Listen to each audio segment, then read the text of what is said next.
ஏதோ பிறந்தேன், ஏதோ வாழ்ந்தேன், ஏதோ வளர்ந்தேன், காலத்தை முடித்தேன், அதுக்கப்புறம் போயிட்டேன் அப்படின்னு நினைச்ச கூடாது. இருக்கவே கூடாது. ஒரே ஒரு வாழ்க்கை தான். இந்த ஒரு வாழ்க்கையை குறித்த தேவ சுத்தம் என்ன? இயேசு ஏன் இந்த பூமியில் பிறந்தார்?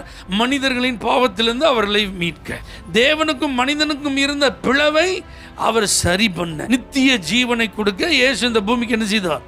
வந்தார். அவர் இஷ்டத்துக்கு ஒண்ணுமே செய்யல. பிதாவின் சித்தம் செய்யவே நான் வந்தேன். கடைசி அந்த கெத்செமனேல கூட பாருங்க, ஆகிலும் என்னுடைய சித்தத்தின்படி அல்ல, உம்முடைய சித்தத்தின்படி ஆக கடவுள். அப்ப கிறிஸ்துவின் பிறப்பு நமக்கு எதை வெளிப்படுத்துகிறது? நாம நம்ம மனம் போன போக்குல என்ன செய்யக்கூடாது? போகக்கூடாது. நாம நம்ம இஷ்டம் போல வாழக்கூடாது. எனக்கு எது சரின்னு தெரியுதோ அதை தான் நான் செய்வேன். என் மனசுக்கு சரிங்கிறது படி தான் நான் முடிவு பண்ணுவேன்.